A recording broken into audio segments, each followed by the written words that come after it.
Olá pessoal do nono ano, bem-vindo à nossa segunda aula no formato remoto. E nessa aula de hoje, a gente vai discutir um pouco sobre correntes migratórias que ocorrem principalmente na Ásia, na Europa e na Oceania, e entender um pouco sobre o retrato dessas condições e os motivos que levam essas correntes migratórias a ainda serem tão persistentes no mundo atual. Para a aula de hoje, eu vou precisar que todos vocês estejam em posse do livro didático de vocês. Lembrem bem, é preciso do livro para que a gente consiga visualizar e se aprofundar no tema da aula. Não esqueçam disso, tá bem?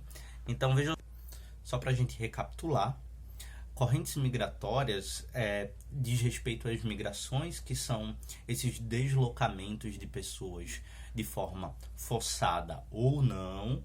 Então a gente precisa destacar isso com muita seriedade, e que podem estar associados a vários fatores, que podem estar juntos, esses fatores, ou podem estar isolados. A gente vai perceber alguns fatores juntos, alguns fatores isolados também. O primeiro grande fator que eu queria falar para vocês é um fator muito importante que vocês vão encontrar no livro didático de vocês, que é o fator fome. O fator fome, ele é muito importante, ele levou e tem levado muita gente a sair dos seus lugares de origem, uma vez que as pessoas se deslocam com muita facilidade em busca de melhores condições de trabalho e de renda. O fator economia associado ao fator fome, ele foi, ao longo da história, um fator crucial e determinante no processo migratório. Muita gente em situação de fome não vai permanecer e vai morrer de fome na sua região. Então elas se deslocam, e é engraçado que, se a gente analisar na história, até por questões climáticas, de hidrografia, de rio, as pessoas migravam em busca de regiões mais férteis para poder se abastecer, se alimentar com qualidade. Então, nos dias atuais, esse retrato não mudou. A gente tem o fator fome como um fator muito importante no nosso processo migratório. E isso é um retrato muito comum em países em guerra, em conflitos. Então, se a gente observar, além da ideia da violência que acontece, como por exemplo na Síria, se a gente for analisar um retrato mais próximo da Ásia, ou então em algumas localidades próximas à Palestina, se a gente for analisar as disputas Israel-Palestina, a gente vai ver que, embora a gente tenha um retrato de conflito, em algumas famílias o fator fome pode aparecer como um fator associado à ideia de conflito, levando as pessoas a exercerem essa migração, transitarem para outra região. Então, destaquem esse fator. Além disso, a gente precisa, já que a gente falou sobre Síria, a gente falou sobre Israel-Palestina, alguns conflitos, eu destaco aqui a ideia dos refugiados, que é uma ideia que vocês também vão encontrar na página 49 do livro de vocês, e que é uma ideia importantíssima para a gente compreender essa dispersão. Refugiados são aqueles que buscam tentativas de melhores condições de vida em outros países, ou não. Existem aqueles refugiados internos. Esses refugiados internos, muito comum na Ásia e na América Central, onde são regiões com instabilidade geográfica muito grande, eles até exercem a ideia de refúgio interno, então de um estado para outro, de uma cidade para outra. Então, se a gente analisar, por exemplo, uma ideia de um tsunami, um terremoto, e você teve condições, você e sua família teve condições de sair da localidade em busca de uma outra condição de vida em uma outra cidade, dentro do mesmo país, a gente diz que é um refúgio interno. Se for em outro país, a gente já fala que é um refugiado de forma ampla, é um refúgio externo. E geralmente esses refúgios externos, eles são orientados ou são supervisionados pela Organização das Nações Unidas, a ONU, tá bem? Então a gente tem aí, além da ideia da fome, a ideia do refúgio, que pode estar associado a uma catástrofe natural, pode estar associado a uma ideia de conflito, de guerra, e etc. Tem várias causas desse refúgio. Se a gente for avançar um pouco no livro, a gente vai perceber que, por exemplo, na página 52, ele retrata um pouco do cenário europeu, como é que acontece as correntes migratórias na Europa.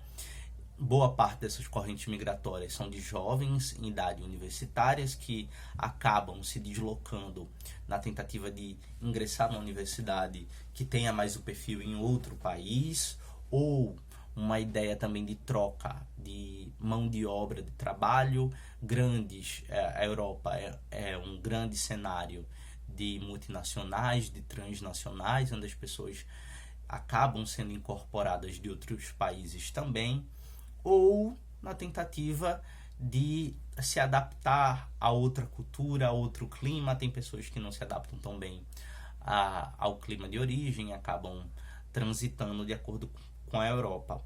As correntes migratórias na Europa, elas são muito dentro do próprio continente. Isso não quer dizer que as pessoas também não saiam para outros continentes ou outros países fora do continente, mas as correntes migratórias na Europa, elas são basicamente muito dentro, internas, se a gente analisar o retrato do continente europeu.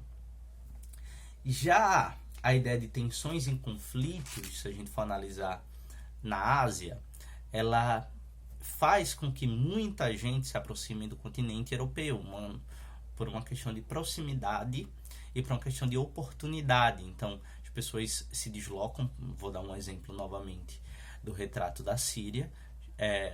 Os imigrantes se deslocam na tentativa de chegar até a Europa, uma vez que a Europa ainda é tida internacionalmente como uma região de muitas oportunidades no campo de trabalho e de qualidade de vida. Isso é algo primordial para quem está saindo por falta de qualidade de vida. Então, segurança, a ideia de políticas de organização interna do país, isso tudo é determinante na hora de se buscar um lugar para se refugiar. Isso é muito, muito importante. Na Ásia existe outro retrato muito fiel ao que está acontecendo hoje em termos de migração, que é o que a gente chama de migrações de cérebro. Essas migrações de cérebro, elas são influenciadas pela incorporação de pessoas com alto grau de instrução universitária ou que detêm muita técnica em termos de habilidades e conhecimentos no ramo da informática. Então, essa migração de cérebros são empresas, universidades, organizações de pesquisa que acabam convidando pessoas e a família de pessoas para o trabalho, o exercício de suas atividades num país onde a empresa se situa. Então, é comum pessoas na Ásia se deslocarem, aprenderem muito no Japão, na China, Coreia do Sul, aprenderem muito técnicas e habilidades mais no ramo da informática, mais no ramo da tecnologia, e exercerem seu trabalho em outros países. Isso a gente diz que são migrações de cérebro. Aqui no Brasil a gente teve um processo muito parecido com um projeto chamado Ciência Sem Fronteira, e aí a gente saía do país em busca desses conhecimentos e voltava para formar patente no Brasil. Entretanto, nessa volta para participar de empresas aqui no Brasil, algumas empresas fora já analisava o perfil desses estudantes e convidava para que eles trabalhassem fora do Brasil. Esse processo migratório ficou conhecido como migração de cérebro, tá bem? Vejam só, ao longo do livro vocês vão observar esses fatores que eu mencionei aqui no vídeo. Entretanto, eu vou deixar uma atividade teórica do próprio livro de vocês, que é a atividade da página 58, aliás, as atividades da página 56 e 58. Elas vão ficar como as atividades teóricas do livro de vocês, e eu quero que vocês, como desafio da semana, pesquisem de forma mais aprofundada sobre essas migrações de cérebro na Ásia. Quero que vocês vejam quais são os outros fatores que podem estar relacionados a esses processos migratórios, tá bem? No mais, é isso. Eu vou me despedir de vocês. Na próxima semana a gente fica com outros conteúdos próximos da geografia para debater, discutir e aprender cada vez mais. Peço que todo mundo se cuide, minha gente. Se for preciso sair, usem máscara, tá bem? Até mais e abraço.